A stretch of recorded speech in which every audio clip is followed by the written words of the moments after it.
Je ne sais pas qu'est-ce qui te surprend. L'ampleur de ces attaques, oui, mais et la coordination. Il y a des pays qui jouent leur survie. Ils jouent leur survie. Ça fait à peine 2 ou 3 ans, Mali, Burkina, Niger, quand ils vendent leurs biens, ils ne versent pas l'argent dans une banque mafieuse qui centralisait l'argent des nègres. Ils ne versent pas là-bas. Et déjà, le pays tire la langue comme un chien assoiffé. 3 pays, ils tirent la langue. Donc, si on ne décourage pas les 3 pays, mais les autres pays vont suivre. Et ils vont faire comment? Mais la France joue sa survie au Sahel. Ce n'est pas un plaisir. C'est une question de vie ou de mort. Donc, que personne ne croit qu'un bon matin, on va dire, bon, écoutez, les pays du Sahel, ça va, on fait la paix, chacun. Non, ça n'arrivera jamais. On fera tout et tout pour les empêcher de réussir, pour les empêcher d'avancer. Moi, ça ne m'étonne pas. Tous les pays ont le droit de faire ce qu'ils peuvent pour vivre, pour que leur population vive à l'aise. Et pour que la population française vive à l'aise, il faut que la France officielle saigne à blanc les pays africains noirs. Mais ce que je ne comprends pas par contre, c'est qu'il y a des Noirs qui acceptent qu'on les saigne pour gaver d'autres populations. C'est ces Noirs-là qui posent des problèmes. Parce que si ces Noirs ne posaient pas de problème, les 700 ou combien de terroristes que tu dénonces au Burkina, et combien au Mali, combien au Niger, mais c'est des Noirs. C'est des Noirs qu'on a lancés pour massacrer leurs frères, pour que le blanc vienne prendre les richesses de ce frère. Et les Noirs ils vont à cœur joie. Mais tu n'es pas surpris. Chaque jour, le nombre de personnes radiées par les forces armées des 3 pays, mais on dirait des fourmis. On dirait que chaque fois on en tue un, il y a 10 qui surgissent des sables du désert. Tu as vu le film la Scorpion King. Il y a des choses qui sortent des sables du désert pour attaquer. Tu te demandes pas, ils sortent d'où? C'est des Noirs. Parce qu'on a cramé le cerveau des Noirs avec des religions bidons. Et dès qu'on a cramé ton cerveau avec une religion à laquelle tu ne comprends rien, tu agis, tu obéis au doigt et à l'œil à ce que cette religion te dit de faire. Or, aujourd'hui, ce que les gens font dans le Sahel, ça n'a rien à voir avec la religion. Mais on utilise la religion, on sait que c'est l'arme la plus facile pour les convaincre. On utilise la religion et on les lance à l'assaut, au massacre de leurs frères. Donc, les 3 pays du Sahel qui sont là-bas, ce n'est pas eux seuls, Gilles. Ce n'est pas eux seuls. Tous les autres pays autour qui ne sont pas décidés à aller faire la guerre contre les Sahéliens, mais ils sont menacés eux aussi. Il faut qu'on voit les choses comme elles se présentent. Je n'invente rien. Vous le voyez, vous tous, vous le constatez.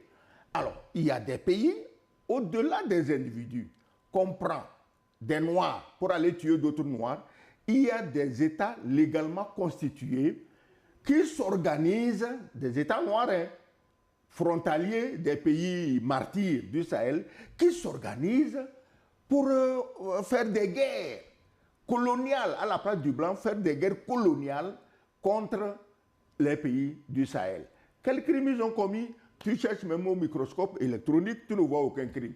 Tu ne vois pas de crime, tu ne vois pas de traces de crime, parce qu'il n'y a pas de crime quand quelqu'un dit « je veux être libre ». Quand quelqu'un dit « je veux gérer moi-même mes biens », quand quelqu'un dit « je veux être souverain chez moi ». Parce qu'on ne peut pas nous enfumer avec la démocratie pour nègres, parce que tout le monde sait que si tu n'as pas la liberté, si tu n'as pas la souveraineté, si tu n'as pas chose, mais tu ne peux pas être démocrate. On fait démocratie avec qui?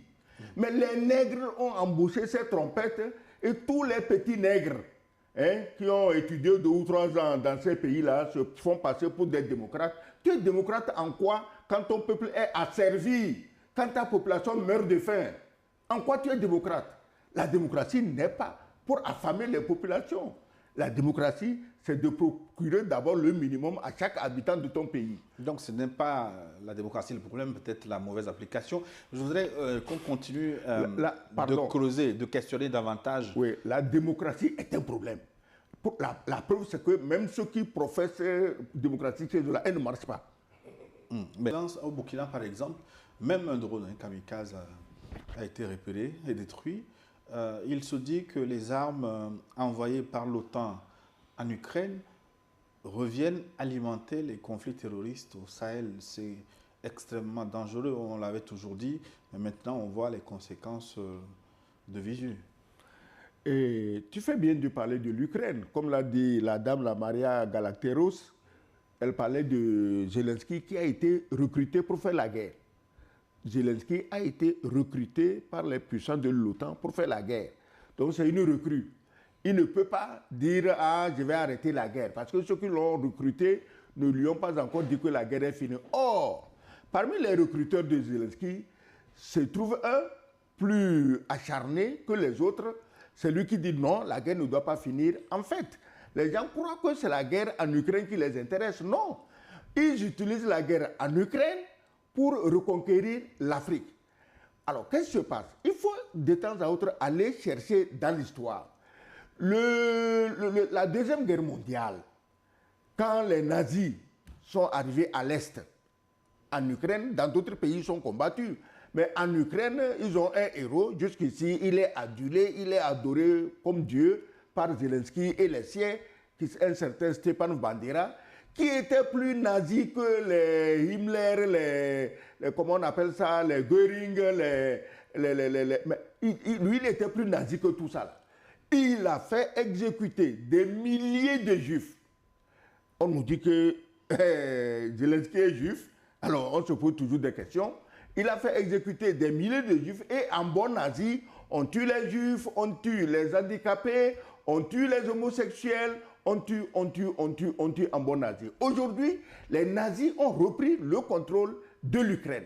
Les soldats ukrainiens, en fait, c'est des SS, c'est-à-dire que les plus coriaces, les plus cruels des soldats de Hitler avec leur chef qui était Himmler. Donc, aujourd'hui, ces soldats, c'est des SS et ils brûlent d'envie de venir construire des camps de concentration en Afrique. Parce qu'un nazi, s'il n'a pas fait camp de concentration, il n'est pas heureux. Donc, les pays qui nous bourrent le crâne de discours démocratiques, droits de l'hommiste et autres conneries du genre, c'est eux qui recrutent donc ces nazis pour les envoyer en Afrique. Et récemment, je crois que la Russie a dénoncé un pays africain, en l'occurrence la Mauritanie. Deux pays, l'Algérie. Oui, l'Algérie, elle était dedans depuis. Donc, la Mauritanie, par où passent et les recrues, et les armes, et les équipements pour venir tuer les Noirs. Tout le monde est d'accord quand il s'agit de tuer les Noirs. Je ne sais pas qu'est-ce qu'il faut dire aux gens pour qu'ils croient. Alors, c'est pourquoi dans nos pays, quand je vois de pauvres bougres qui s'agitent, qui croient qu'ils sont quelque chose, que le blanc le regarde, le blanc ne te regarde pas. Parce qu'il attend juste ton tour. Toi, on te charge de tuer ton frère. Quand tu finis de tuer ton frère, on s'occupe de toi. Ça a été toujours comme ça quand il s'agit des Noirs. Il n'y a aucun respect pour les Noirs. Et évidemment, moi, je me dis que, mais est-ce que vraiment le Noir mérite qu'on le respecte? Quand tu ne connais pas tes intérêts, quand tu es prêt à tuer ton frère, quand tu es prêt à raser ton pays, quand tu es prêt... Mais, donc, le Noir, à la limite, ne mérite pas qu'on le respecte. Donc, ces gens, les Ukrainiens, la guerre continue en Ukraine parce que les gens veulent utiliser la guerre d'Ukraine pour finir leur guerre au Sahel. Qui veut la guerre en Ukraine? Principalement, il y a Macron. C'est lui, matin, midi, soir. La guerre doit continuer. Il doit envoyer 20 000 soldats, 30 000 soldats, il doit envoyer quelles armes. Bon, Poutine l'a mis et remis en garde. Mais ça ne lui dit rien. Poutine croit que c'est l'Ukraine qui intéresse Macron. Non!